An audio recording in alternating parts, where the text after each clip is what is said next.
Hey guys, what's up? First of all, I just want to officially welcome you guys to the Fit Chick Project.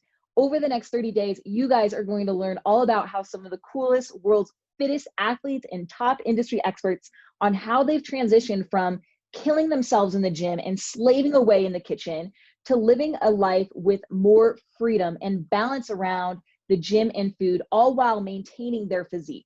This project consists of 30 powerful interviews, giving away millions of dollars in advice, personal experience, and action steps that you guys can apply immediately so that you can start living in a way where you are no longer burdened and attached to rigid diet and workout plans. So here we go for day number one. I am so excited about this one. Today we have on top 10 CrossFit Games competitor, Emily Abbott. And she's going to be sharing what her transition has been like from being a very calculated, driven athlete to a more divine feminine. You're going to learn all about what that means. And I can personally relate to Abbott's journey on so many levels. And I was just so honored when she said yes to this project because I know how powerful this can be for you guys. Some of my favorite lessons that she shared were how being a CrossFit athlete was an impossible standard to chase, where she was always constantly chasing leanness, certain strength, a certain speed, self-worth, and it just was never enough. We also talked about what CrossFit taught her and what she's really been grateful for. Also, how she was able to pull back from training 6 hours a day to just training 1 hour a day while looking and still feeling her best. We also talked about the journey that's taught her how to live with her heart instead of her head, how she's been able to stay lean without tracking food or eating mindlessly, why stillness is the most important, powerful thing that you could implement in your daily routine, and so much more, guys. So check her out. Make sure you watch the video, and you also give her a follow and follow her wisdom, her journey on Instagram at emily.ann.abbott, and also on her website where she does retreats and all sorts of stuff like that. So make sure you guys listen in. Let me know what your biggest takeaways are. I can't wait to hear what you guys have to say. All right, guys. So welcome back to the Fit Chick Project. Today we have on Emily Abbott, and I couldn't be more excited to have her on. Welcome to the show, Em. Thank you so much for having me. Yeah, you bet, girl. We are so fortunate to have you on here. So we are going to actually just kind of start off just with like some icebreaker questions. I just some random questions, and I think like everybody's always curious to know like like what kind of food everybody likes. So let's just start off like what is your favorite sort of low calorie treat? Like if you're trying to keep things tight, lean out or whatever, what's your kind of go-to low calorie treat? So basically I have this thing for raw heavy cream, and right now I'm in California, and so they sell raw heavy cream. It's amazing. So I put that over like a bowl of fresh fruit, just kind of like drizzle it on, maybe put some cacao on top of that, and it's like an orgasm in a bowl. It's so good. That's really good. Yeah. Really good. Yeah, so that's like kind of my go-to when I don't, or a scoop of honey when I don't want to like, go crazy on something. Yeah, yeah. Okay, cool. You keep Mhm. it natural. Yeah. I always try to like, I'm really on this big whole food like kick, just like the highest vibrational food I can get my hands on. Yeah. And that makes me feel incredible. So during the week, yeah, I'll have like either honey or really, really dark chocolate or berries and cream. But I have been doing something called Fuck Off Fridays where I just go have a little more fun. That's been awesome too. So Nice, nice. We'll dive into that too because I'm curious to know yeah. what that entails. All right, and then so let's say like high cal treat, like if you're just like, on a fuck off Friday, like what would be your go-to food? Mm, probably like pizza or ice cream for Okay. sure. Yeah. Yeah, some of the traditional stuff. Yeah, Cool. exactly. Okay. I'm trying to think. I've been eating a lot more treats lately. So like I mean recently I had churros and that was awesome. Oh boy. Yeah, Nice. Cinco de Mayo. Oh, nice. Yeah. Nice. Cool. All right, so let's go ahead and dive in. I'm so excited. So we're going to just start off with first kind of talking about your athletic career, and I just just to kind of show people like, where you came from, like, what your competition history looked like. And so let's go ahead. What was your highest ranking at the CrossFit Games? Or I got I got 8th in the world in 2015. Yeah, and that was a gnarly year for sure. Yeah. Yeah. And how long were you like really training for the games? I started getting into CrossFit in 2012 after I graduated from university, and I had played collegiate basketball in Canada, and we won a couple of national champions. So I was just like super hard driven, like wanted the next challenge, and CrossFit was kind of shown to me, and I'm like, hey, this is great because I love lifting weights and pushing myself. And so yeah, 2012 I started like kind of dabbling, and then 2013 it got serious, and then 2014 I made it to the games because that was when I was kind of like in Canada at the right time in the West, kind of like an up and comer, and just got swept up into it. So Okay, cool. right. And Is that right? Yeah, I think that's right. okay, cool. And like, what did that look like? What did training look like? What did it require? What did a typical training session and your diet? I was doing a ton of Olympic weightlifting because I just knew I had to get really strong if I wanted to compete with the best. So it would be a lot of like Olympic weightlifting with then just like some conditioning at the end, some kind of metabolic conditioning. I probably, particularly on Saturdays, were a big training day, but most of the time it was like 2 days. I don't think, like, knowing what I know now, I probably wouldn't have trained like that, but it's an evolution, right? And my diet was like, I just ate. I grew up in a home where I had a lot of really good food. My mom was really into food, so we always ate great food. And so I knew like I had gone paleo for a while, but then when I started training CrossFit, like seriously, that's when I just, ate good carbs, the best carbs I could find, like rice, potatoes.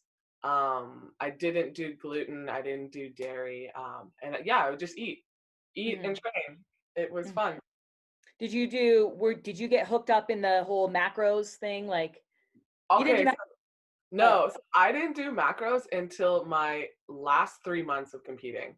Oh, And wow. yeah, because everyone's like, yeah, you should probably get on macros. And I was like, I just didn't for the longest time because I was like, I don't want to weigh stuff. Like, but then I did start doing macros. I was like, oh yeah, I can see how this for performance purposes really is helpful.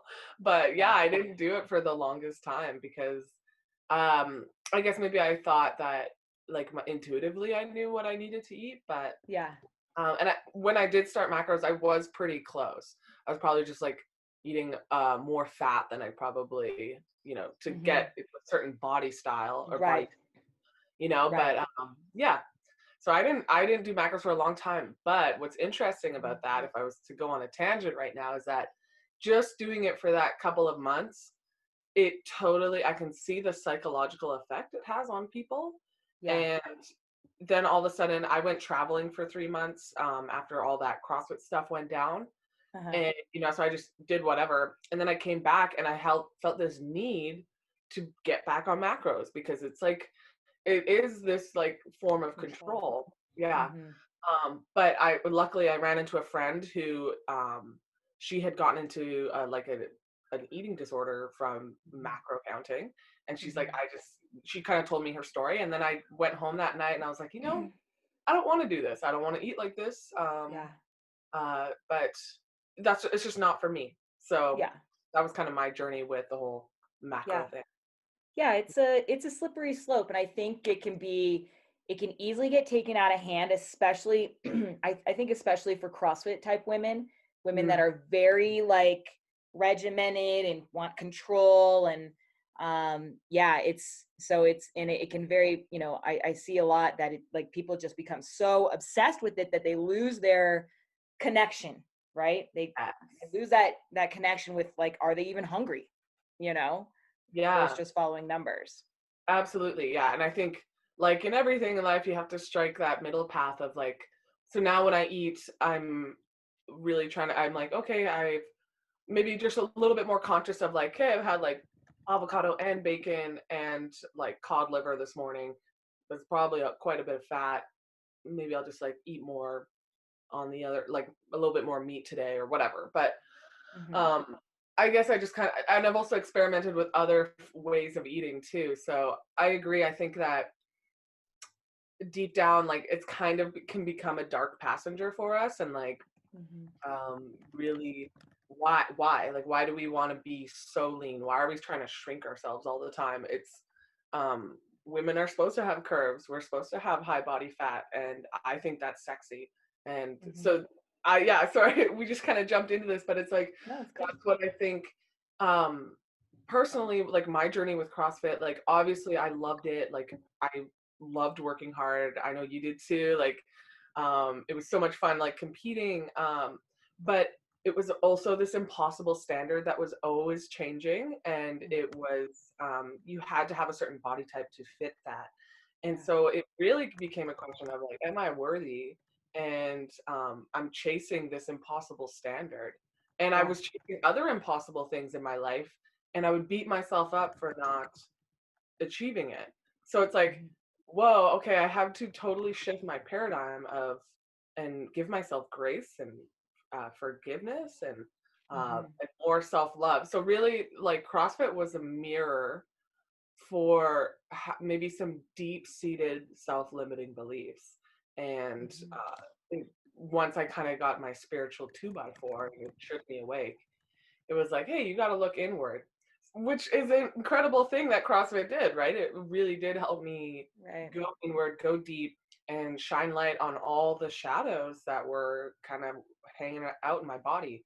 And for Mm-hmm. me, I think for women in general, this is our responsibility because we hold all of our issues in our tissues. So do men, but we do in a very special way. In the fact that we have a womb and everything gets stored here, and we're very connected to our emotions. We're cyclical beings, and uh, so it's really important for us. It's our responsibility to dive down and in to kind of reclaim our entire body and our entire inhabit this entire body and love every part of it. Mm-hmm. So, because we, collectively, generationally, we're carrying a lot. And so the CrossFit journey has helped me come from this very hyper masculine expression of myself, which is control, get better every day, linear, outward expression, to be like, okay, swing the other way into maybe a hyper feminine state where it's like, I'm just going to listen to my body. I'm going to curl up in a blanket, like inward, really nurture myself, feel my emotions, be like totally love the divine feminine energy. And then again, like macros, like any kind of food, find that middle path between those two Yeah. primordial energies. So, whew, that felt good to say. Yeah. No, it's so true. And I think, like, well, actually, I'm curious, okay, because I didn't even know this sort of, you call it the feminine side. I don't know what to call it, okay, but I feel it, and I feel like I'm definitely living it, and but I didn't even know it existed. So, like, did you know that when you were in CrossFit? Like, did you know this other side of you, or that this other world where things weren't as hard? Yeah, well, and it's great. You can call it like embodiment. You can call it being in right brain as opposed to left brain, which is our logical. You can call it whatever you want, but it is this. It's feeling presence and it's feeling flow. That is by nature like the divine feminine. And when I was no, I don't think I ever knew about it because I had been an athlete since I was 9 years old, and I had basically all male coaches, a couple female coaches in there. But they were coming from kind of a wounded place as well, and they kind of, it's really those formative years, I was just told that like in order to get attention and or love, and I also internalize these things. I'm not like blaming my whole environment, but it was, you have to perform. And so Mhm. I really deeply internalized that. Even if maybe people didn't expect that from me, Yeah. I had this inner adolescent athlete coach critic that was driving me to do everything. And I remember in my last 2 years of CrossFit, I was like emotionally not in a good place because I was always ignoring everything my body was telling me. I was always ignoring this Right. call. Like I needed this, I had this call to be wild. And all of a sudden I was like literally in a box all day training, right? Literally. Yeah. Yeah. Yeah. And I had no idea that there was something rumbling in me to express like another way of being, like this a very hippie, wild woman side of myself, but I had no idea how to nurture that. I had no tools, right? I knew how Right. to work out, and I knew when I was in emotional pain, work out. When I was in Right. physical pain, work out, you know? Yeah. So yeah, it was definitely, it was from where I am now, and I'm still evolving, but where I am now to then, this is why I'm so passionate about the path I'm on, is that if we can teach female athletes, like young, how to honor all these aspects of them, that like, hey, when you need to cry and rest, cry and rest. Like, you need to Yeah. know your body better than everyone around you, because you need to be able to make the sovereign decisions you need to make. And for example, like not training on your period at all, your uterus expands twice its size and it becomes heavier, and we shouldn't be doing any high impact things. So it's just these little and this it's not the fault of anybody. It's just that in the current paradigm we're in, we are told as women, to be successful in this world, you have to be driven and hard like a man, but that is not Mm-hmm. true. And what I've Mm-hmm. learned is that we just have to really go deep into our feminine natures, our right brain, our embodiment. And that's where our power lies, in our surrender, in our openness, um, in our ability to receive and rejuvenate. And also, and then we're able to complementary express that with another, like the divine masculine within ourselves and within another. Mm-hmm. And so yeah, I had no idea that there was like this, something was crying out in me, and I know the divine. Like I'm quite spiritual, but I do believe that everything unfolded as it was, and this was me getting kicked out of CrossFit, me having like a really hard relationship, of an unhealthy masculine type, really was an initiation for me to grow Yeah. and to It's learn. perfect.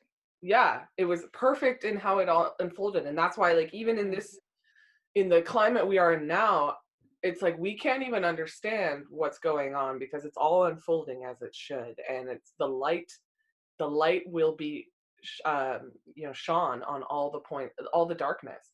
And it's just, you have to, it's a state of openness and surrender, because we have no control over it. Mm-hmm.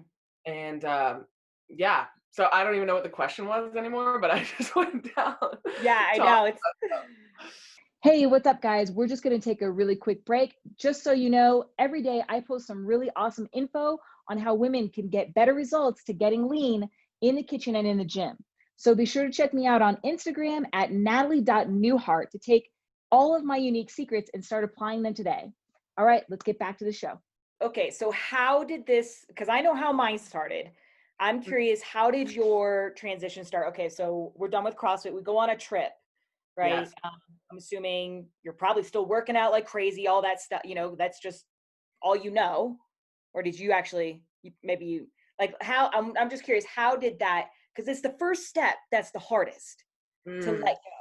How did that go? How did that occur? Well, I think it took more than just like that step. Felt like a year. It was Yeah. a year Oh for yeah. sure. Yeah. I mean, it took me a year too, but Yeah. yeah. But how did you start it? What did you look into? Maybe who did you surround yourself with?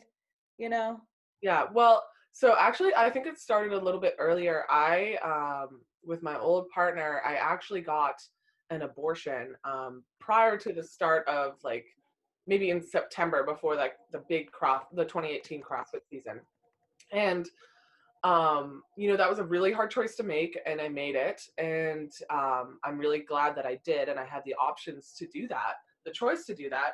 But that being said, it was a huge toll on my emotional and physical body. And I had no clue how to take care of myself. Like I said, when I was in pain, I would just like go work out. That was what I knew what to do. I knew how to move my body, but I had no idea how to like hold space for my body and for my emotions. So that really got me down this path. Like, okay, I'm living up here. I feel so numb and disconnected. Like, I have to figure this out. And I'm someone who will pursue, like, I'm curious because I love my body and I want to figure things out all the time. So I started reading about vaginas and women's reproductive health and just diving deep down this rabbit hole. And like that wound was really a way in for me to my wild feminine, if as it were. So that really like kickstarted this like interest. And then once I got, basically just hammered in the world of CrossFit and just dragged through the mud, I was just like, I literally felt, and sorry for anybody who's in the Judeo-Christian tradition, but it felt like a crucifixion. Like I can remember feeling like I'm being burned. Like it was just burning sensation, and my heart goes out to I have a sister who struggles with mental illness, and like I can remember at that time being like, wow, I can empathize now with people who are in a state of absolute distress and turmoil, because I didn't want to shower, I didn't want to like clean anything. Like it was like, yeah, it was super rough. But yeah, I'm sure and it's but then all of a sudden I got this call from this Israeli student association, like, hey, we need you to come on this trip and help promote Israel through a positive light. I was like, yeah, I'm in. I love Israel because I've been there before, and this is the universe being like, all right, let's go. So I packed my bags for Israel, and then they flew me there, and then from there I went to India, I went to Jordan, I went to Australia, and then I ended up in Peru, where I did an ayahuasca retreat. Okay. And so, and I hung out in this ashram in India and just got this huge dose of, damn. Yeah, I was by myself. I had no one else to turn to. So it was just me looking at myself. Cool. Yeah. And it was hard. And I read a lot of books. I meditated, for hours in a day. I did yoga, and I just went to all the holy places. I did songs every night, and oh my God, you were immersed in it. Yeah, it was a very spiritual journey, and it was the beginning of actually like understanding how to feel my heart. And and then I did this ayahuasca retreat. I would not recommend ayahuasca because what I learned about it now is you have to be there's consequences to taking that medicine, and it's kind of like the craze right now, but you got to be careful. Again, I'm a very spiritual person, but I learned that the shaman ultimately takes a piece of your soul, and and but I can always go get it back. I just have to search for it. Again, I'm like kind of out there, but I get that. But so I had this journey where this psychedelic trip where I was pulled out of my body. I really was able to express, like I saw like the darkness, and then I was pulled into this ocean of light. And that's where we all come from, and that's where we all return. And so that really kickstarted my journey, but I still wasn't ready to let go of a few things. And one of such was my partner that we had met, and he got me into this whole mess kind of thing. So it's been, I would say, like a year of just me shedding. You know how, like, it's funny, I'm hanging out with Sam and Jen Dancer right now, but we've been talking about it, and I felt like it was a year of me shedding emotional fat. Like, and it's still happening, like getting lighter and lighter and lighter, because I never took care of my spiritual body. I never took care of my emotional body. And we are taught in this society, like, we are emotionally littered, and any kind of like huge emotional response is like grotesque or uncomfortable for people. Yeah. And Soft, so flaky.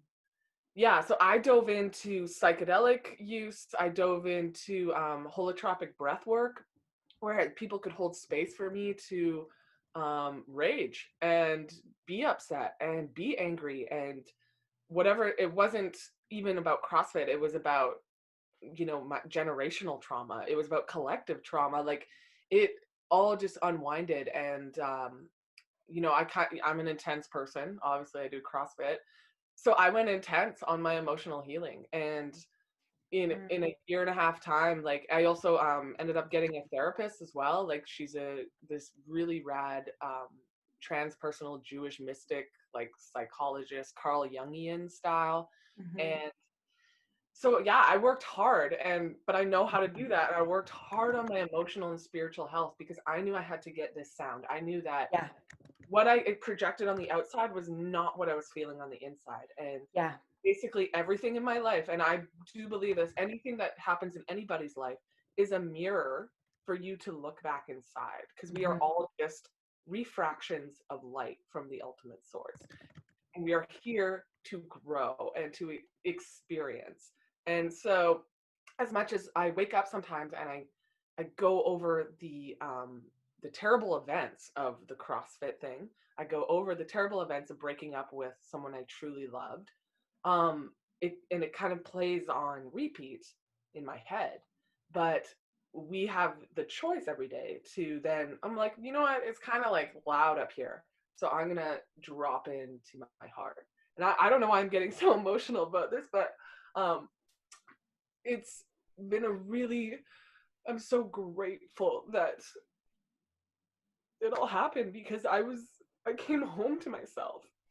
And so as much as I do feel anger and frustration, I can strike those from my heart. We all have the choice to do that and keep coming home to ourselves, because that is the most powerful hero's journey there is. And so I'm just grateful that I know how to live in my heart now, and I don't have to listen to my brain, and I know how to like love my pussy and my whole body. And it's just like now I've reclaimed a lost side of myself. So for all the people watching, anything that you go through, like it's all unfolding as it should.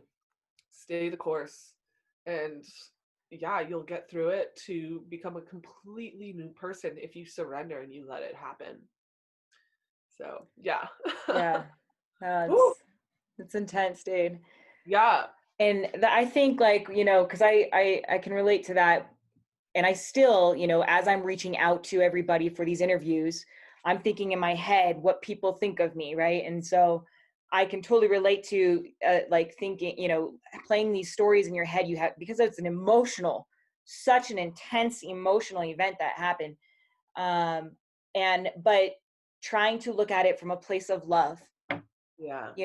And it is exactly the reason why you are here, and this is your duty to serve others, and show them what they are, what they're missing, so it's like, yeah, everything has happened perfectly as it should, Yeah. and it all depends on how you choose to think about it, though. Yes, absolutely. And yeah, and it did take a lot of, like, I was humbled. I was deeply humbled. And you really, when shit hits the fan, you really get a great perspective on a new perspective on the life around you and the people you want in your life. And that there are some people in this world that just don't want the best for you, and that you have to learn how to differentiate.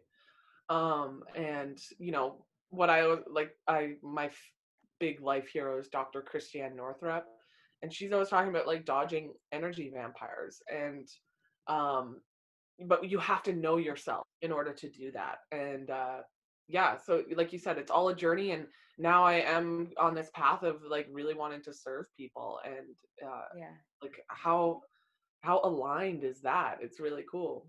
Yeah, it's very, Yeah. very cool. And I mean, it's just so amazing. I think sometimes And a lot of us, we make this transition when we're forced to, right? Can you imagine if you would have made this transition if you weren't forced? I think that would have been like so divine. I do know a couple people who have like, they kind of assessed the situation and were like, you know what, that's not for me anymore, and walked away from Yeah. CrossFit.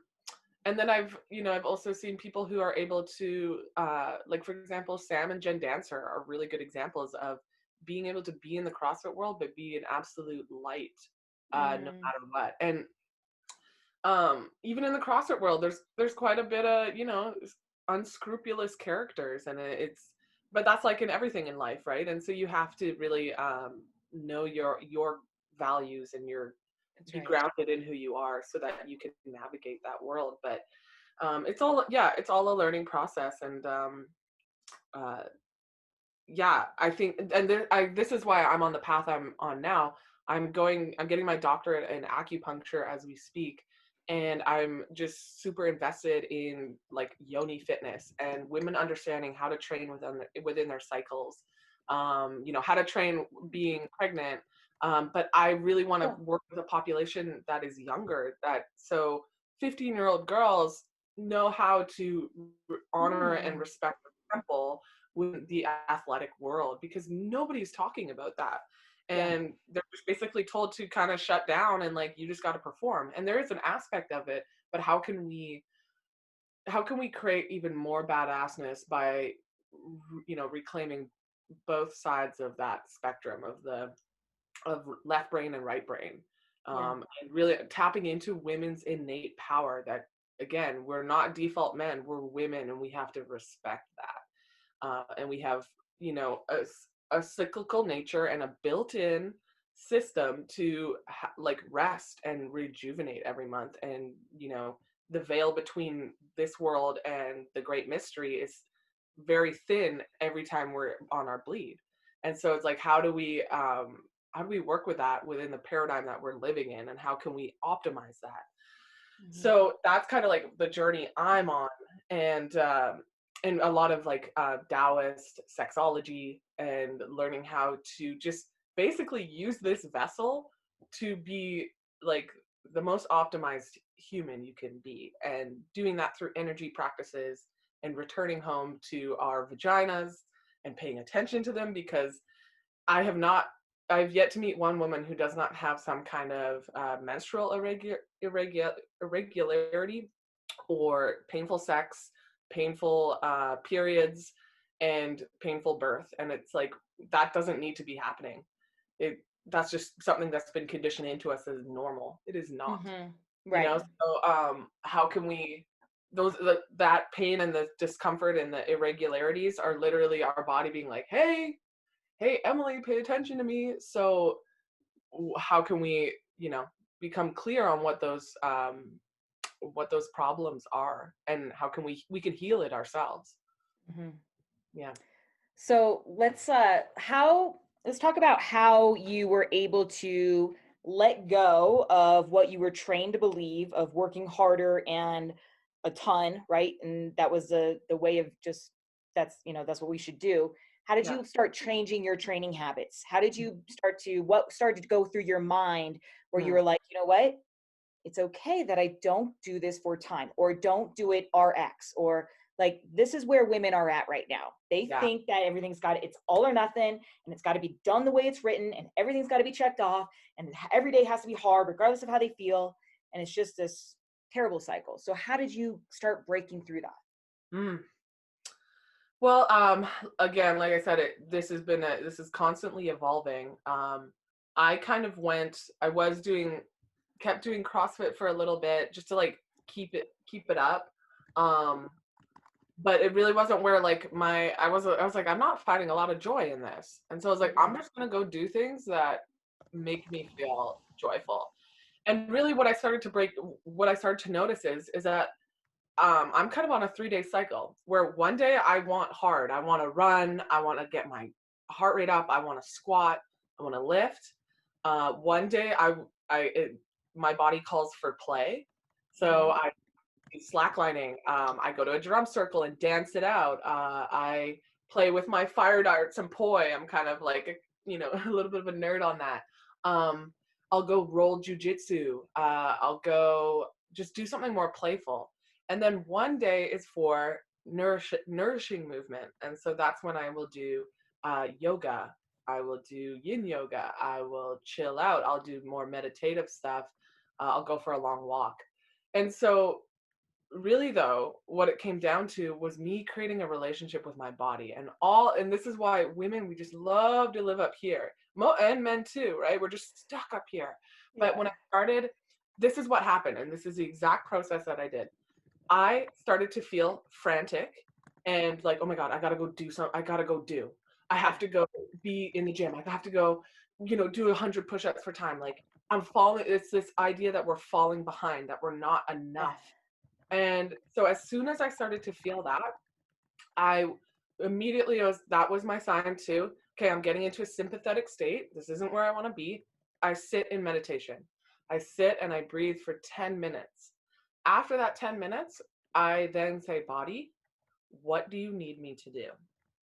And most of the time for over the past couple of months, my body has said, rest. I need rest. And so that's when I would go have a bath. You know, I'd maybe smoke a little bit of a joint and chill out, and just rest. And as soon as I started doing that, I felt like I got out of my own way. And all of a sudden, again, it was like a spiritual experience when I was in that bath, because the universe just flooded in and was like, thank you. You are listening to me.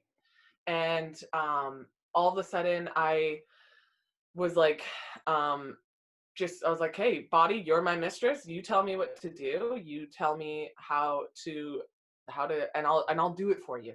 And once you start creating that connection of actually listening to your body, and we always say, oh, listen to your body, but most of us aren't. We have this little inner critic athlete going like, oh, did you see that Instagram post of that girl? She's jacked. Like, you got to go harder. That's so not true.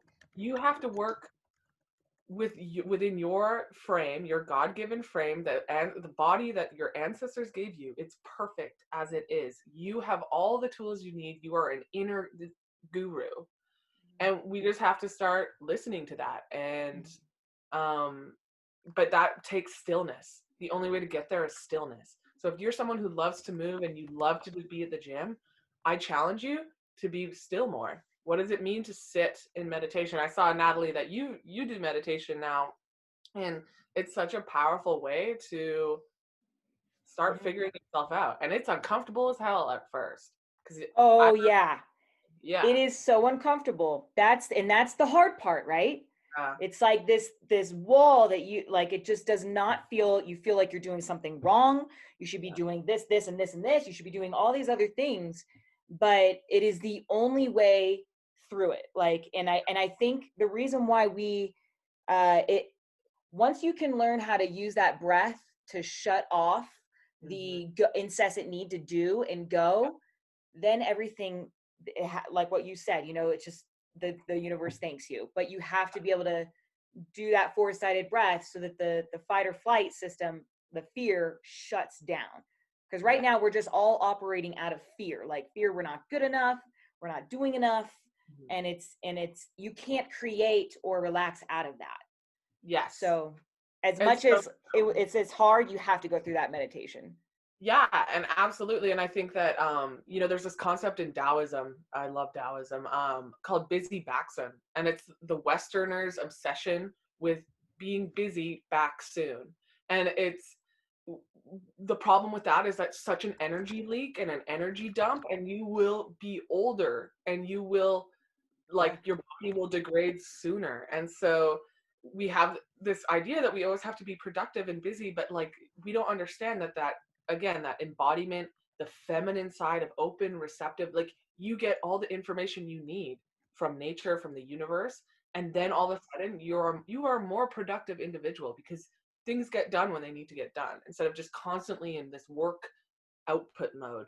And so that's why, again, like I always ask women too, like, why do you have resistance to like have a relationship with your own vagina? You'll let doctors put their fingers and speculums up there, but why can't we like be hanging out down there? So you know, it's uncomfortable at first to like put your own finger in your own vagina and to even look at it and to love it, and you know, with a hand mirror or whatever. But you then get past that, and then all of a sudden you're like, oh gosh, I really love my vagina, I love my breasts, I love my body. And then all of a sudden it's like meditation, you're like, yeah, I want to meditate because I want to hang out with myself, right? Yeah. I want to like be able to see that archetype. It's an archetype, like you said, that of this fear of not being loved. We have to be worthy, we have to achieve in order to be loved. And it's so not true. You have all the love you need. There's a constant state of abundance. And I would say that is the wounded masculine that we're operating out of, which is this place of desperation, neediness, lack, having to prove, having to struggle. You don't have to struggle. So yeah, I think it is a hard process in it, but maybe that's what we're all being called home to do right now, because we're not going out, we're not running around, we're not just going to, right? It's literally perfect timing. It's perfect timing to be like, hey, come to hearth and home, and you better like make sure this vessel is clear. Yeah. So great, dude. Man, I could talk to you for hours. I know, right?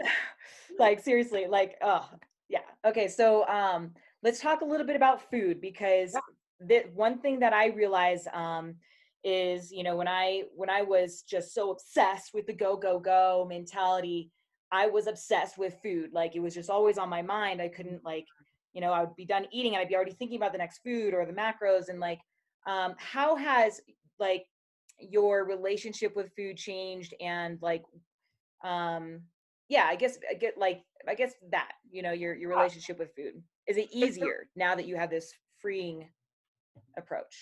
Absolutely. So, and I was very similar. Like, and it is when you start training and being in that go mode, your nutrition and your body starts to reflect that. And it's really because I'm in traditional Chinese medicine. I'm learning all about like spleen qi and stomach qi, and like I can remember so many times where I just like eat my food super fast while I was on the phone, and that's just like a shock to your system, like all the time. But my food relationship has completely changed, because I eat based off of intuition, but maybe within a model of I really want to focus on meat and veggies. And I actually went up until recently because I was having some like IBS issues and like skin issues, which were definitely due to emotional stress. I went carnivore, so I just ate meat, and I ate nose to tail organ meats. I focused on nutrient density, but and so that was kind of like my fast for a little bit, just to like reset my system.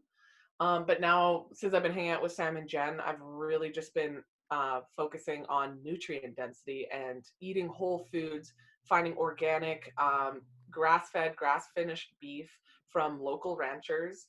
So these things are now things that I deeply care about that I probably didn't before. And I realized that the vibrational quality of your food matters.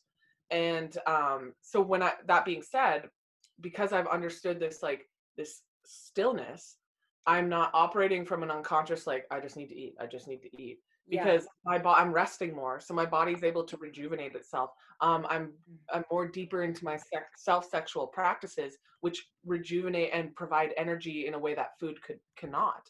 So, yeah, I really have noticed that it's like, I don't need to scarf down food like I did. And it's like, it's very much more of a spiritual approach to food.